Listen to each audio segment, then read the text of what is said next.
What's coming up on today's show? Two-time world champion paracyclist Michael Sametz joins the show to discuss his career. We chat about the ups, downs, and everything in between. You won't want to miss this episode. This is PSN. Welcome to Parasport Nation with Alex Smythe and Nathan Clement.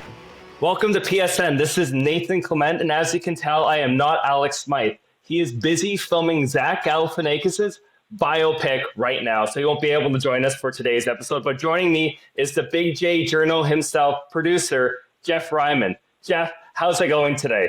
Oh, what an intro, and poor Alex isn't even here to defend himself, so I wouldn't say it's a low blow, but I think he's going to have a great time in Hollywood, and I think him and his stunt double, Zach Galifianakis, that's pretty cool. That's so cool. I'm so happy for Alex. I know it's amazing to him to reach this kind of level of stardom. It's just incredible, but you've been noticing other levels of stardom happening right now in India. Yeah, for sure. I mean, it's the 2025 World Para Athletic Championships taking place in New Delhi.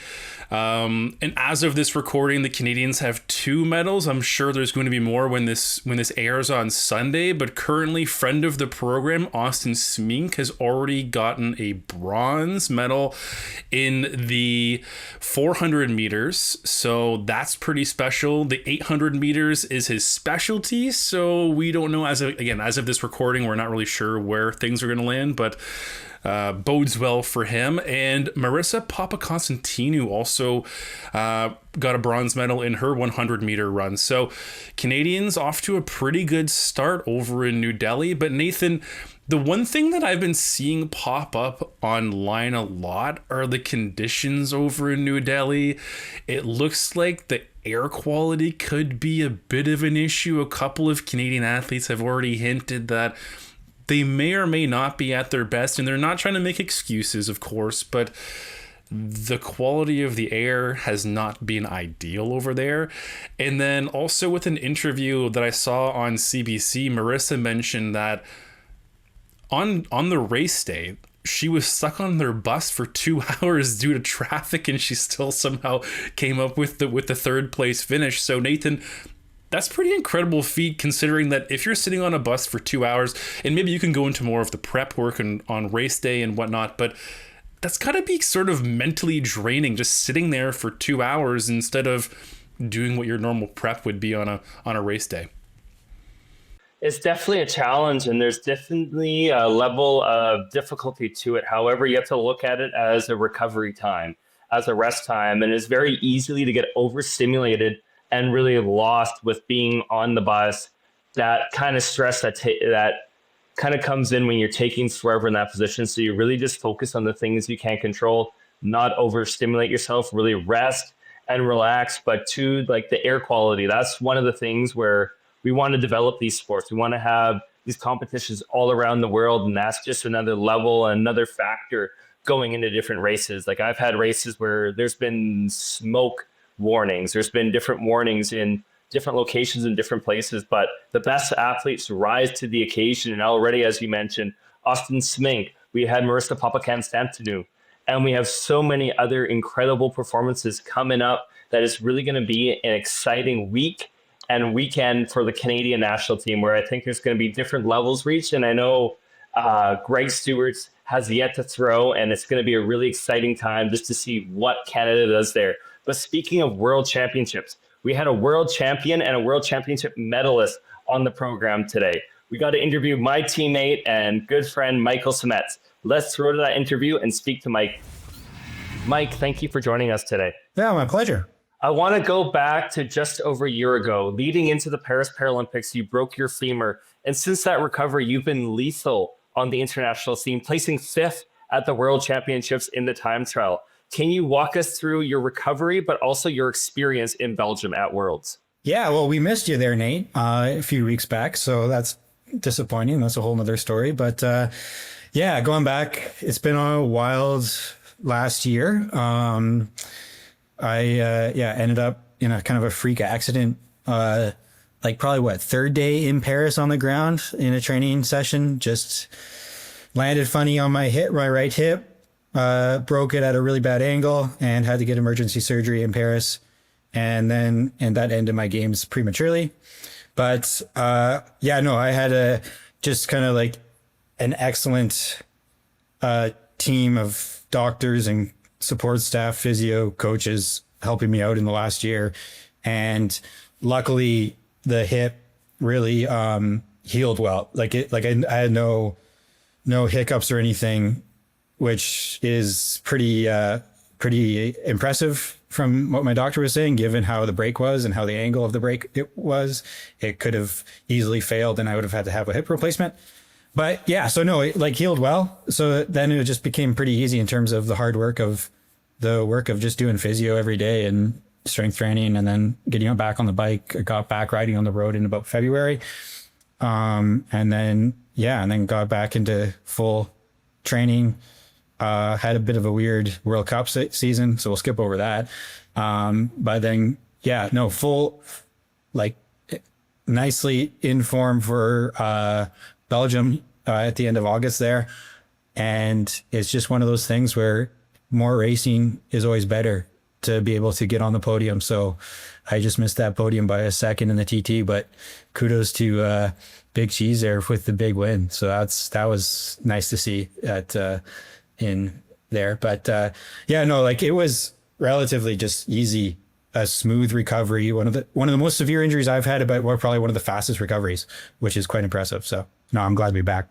That Big Cheese being Alex Hayward, and to have two guys in the C3 category in the top fives, equally impressive, and just a really amazing sign going forward in the future for the program and for the national team. But staying with Worlds, a lot was made about the quality of that course. And even you in the road race got some time in the camera leading the front up the big climb there.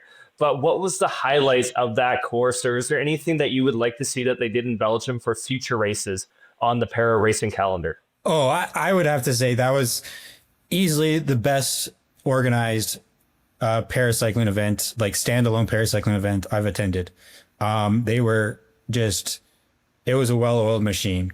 From like, we had partial closures, like they had the start line up like on the Monday before, and racing starts on a Thursday. Like it was, they were ready to go, the city and the organizers, to get everything prepared. Like they had like, and then even just the coverage too, right? They really went full in on the media exposure and bringing the races to TV, and just, it was full on, really, really cool to see and fun to be a part of. The course was for Belgium.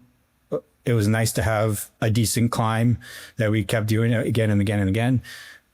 Which we never usually get when we're in Belgium, because Belgium's usually flat. But no, we're in Flanders or on the edge of Flanders there, and it was some good hard racing. And it was racing wise. It was our plan to try and shred the pack as best as we can, to hopefully have Alex and I in numbers. But like, I gotta say, like, for C3, that was probably it's an exciting time to be racing in C3, because the competitors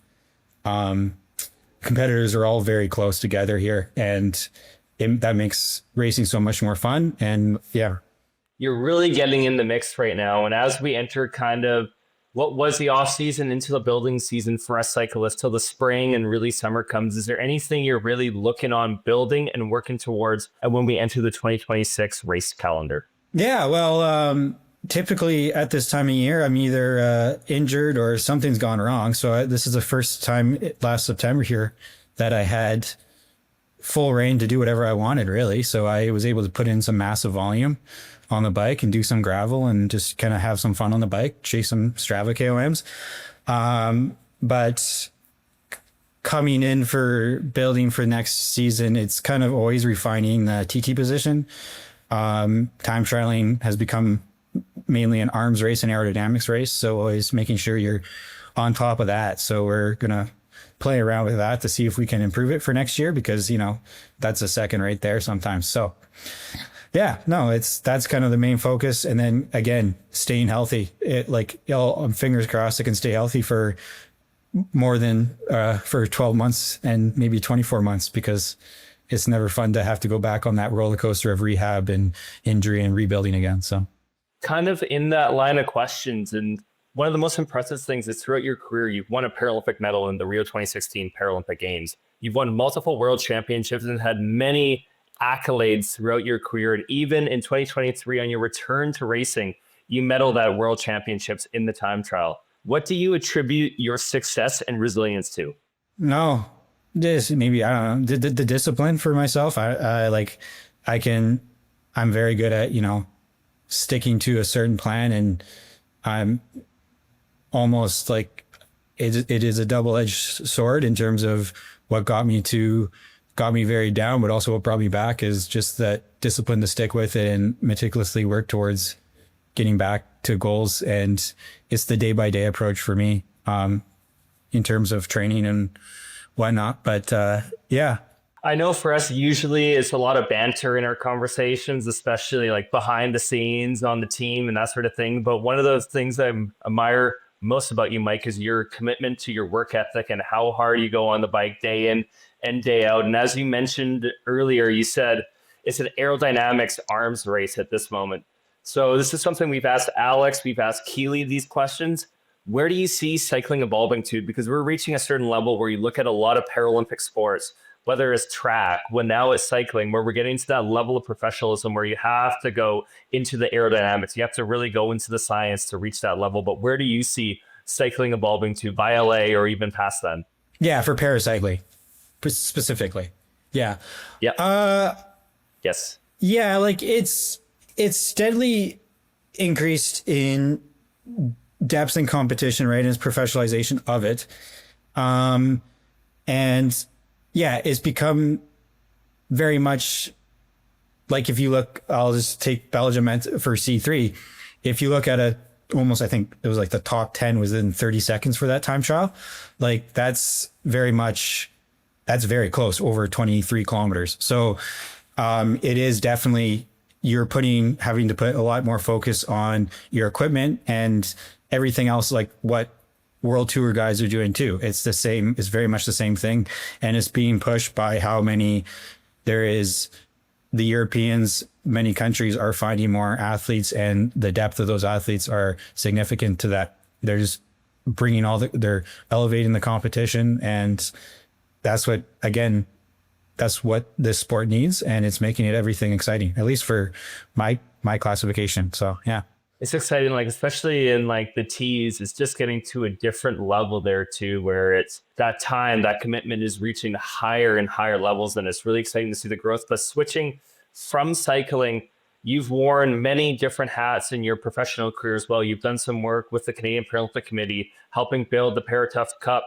But in the last year, you've been on the board for Athletes Can. Can you share what Athletes Can is and what even your role is as a member of the board? Yeah, so Athletes Can is the collective athlete voice for Canadian national team athletes. So we're the independent organization representing all national team athletes. So it's the most inclusive because it doesn't just cover Olympic and Paralympic athletes. It's going to cover any national team athlete that has a world championship recognized by Sport Canada. So some of those ones would have been like before they got into the games was like surfing or climbing. They would have been within Athletes Can, and they still are, like any of those sports. Yeah, so it is mainly advocacy. So helping, and with the current climate of Canadian sport, there's a lot of ongoing things and moving parts that Athletes Can has had their hands in. And then the other aspect is a lot of like just service offerings we try to provide to athletes to help them reduce costs for their training and competing. And like the main flagship event for Athletes Can is what we call Forum, and it's leadership development for athlete reps. So kind of the hallmark for Athletes Can is ensuring athletes who are on athlete councils and working in their own sport governance with their own NSOs can have the tools to be able to lead that. And so we have the Forum, which is kind of a conferencing weekend to be able to help provide educational knowledge, different things for those for athletes. So I've been the treasurer for the past year. So treasurer just being the custodian of financial records. So it's the dry. Sorry, Nate. It's usually the dry aspect of a board or a nonprofit is the financials. So we won't go into the details there. You teed up my next question perfectly. At the time of when this episode is released, the Athletes Forum in 2025 is going to be taking place in Calgary. Can you share a little more about what that weekend looks like and how do athletes get involved in Athletes Can? Yeah. So if you're a member of a national team, you are essentially under our umbrella as a member, but you can always to be very active. And we always encourage athletes to be active with ACAN. It's signing up and registering. We have an amazing resource now called the Athlete Hub, which is kind of a collection. It's a website really, but it's a collection of all the resources that you might need to know to find information for navigating being on a national team. So anything from game plans things to CCS information to like everything. So that's kind of a big thing that if any national team athlete is wondering where they can find information about selection criteria or anything, that go there, sign up for the Athlete Hub. It's a good resource. So after that plug, I'll go on to what Athlete Can Forum is, and what the weekend is. So we inherited the Canadian Sport Awards a property. It's an event, so it recognizes it's awards recognizing the past year in sport for the community athletes, coaches, builders, and so we have an awards night. Nate, you were there when we had that in tandem with the game plan Paris celebration last December in Ottawa. And so we're hosting that on the Friday night at Winsport. And then Saturday is our main conference forum. So it's three sessions. So it's kind of like, it's mostly like a case.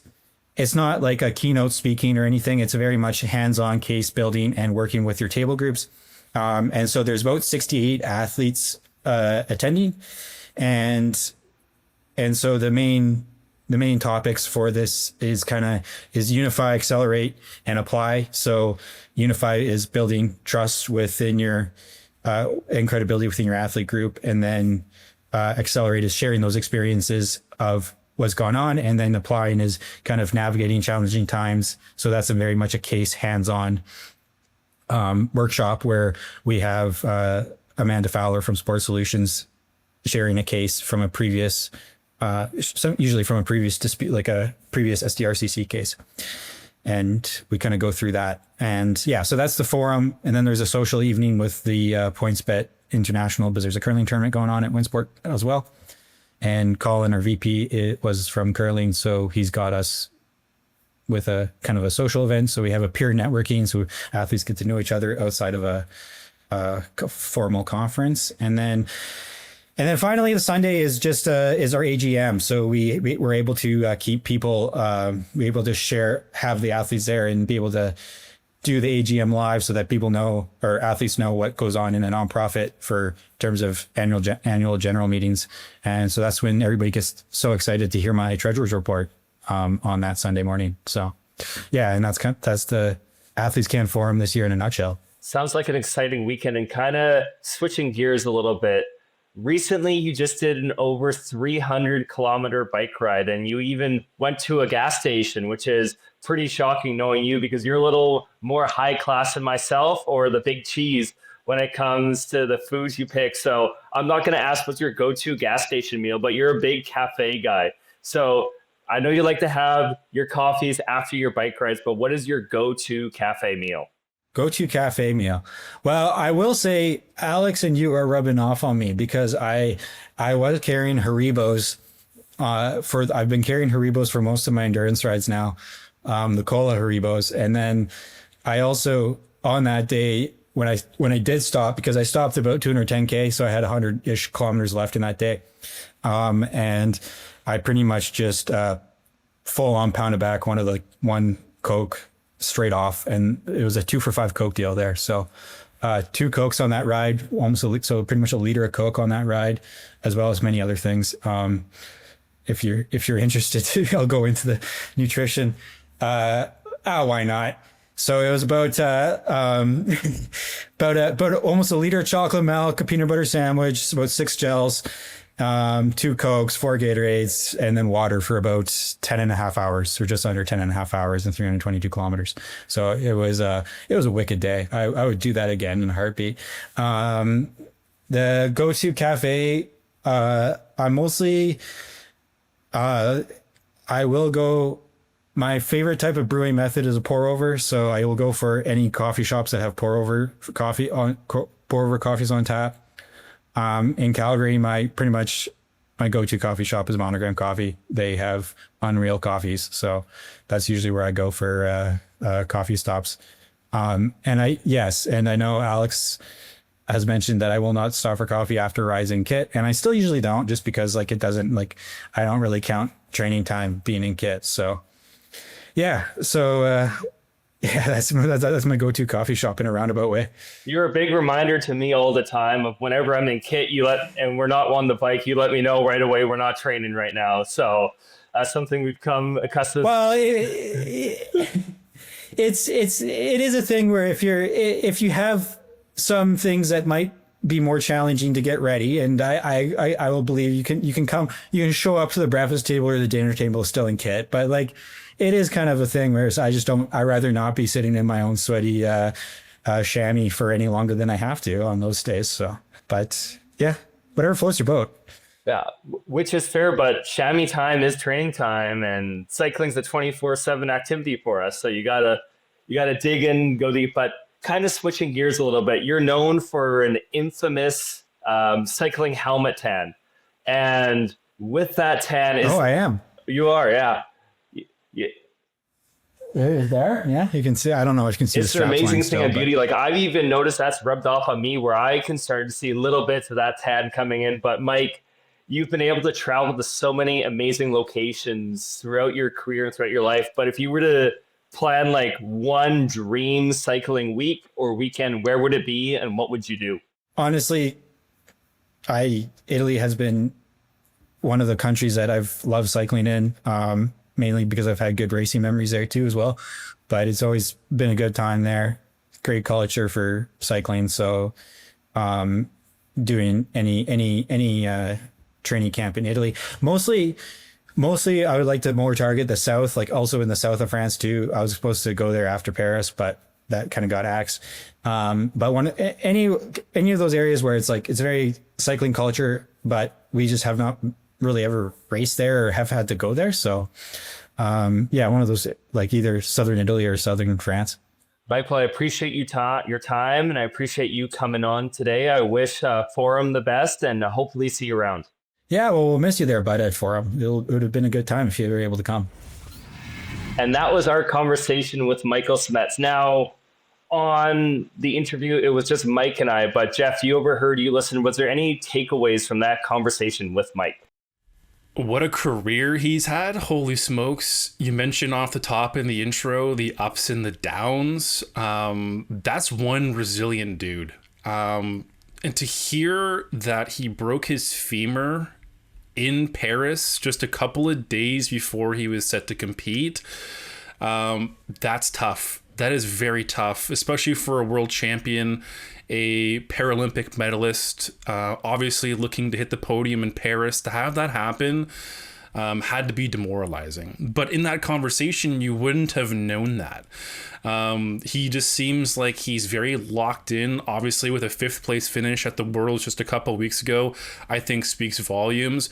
And he also seems very grateful to have that opportunity to be healthy right now as we head into a bit of a lull period in race season. So I think, especially with him being still so young, he's still got a lot of time ahead of him. So with a full off season, a full healthy off season, It's going to be pretty special to see what you and the rest of the team can do in next year and the years to come, because like you guys mentioned, Alex Hayward first, Mike fifth, like that's pretty special to have two Canadian athletes place that high in a specific competition. So just a special individual. Just listening to that interview, he seems very determined and, again, very resilient. Yeah, his resiliency is levels and levels ahead of the rest. Like what he's had to go through, and just also his success on the bike, especially in his early days as a rising star, but now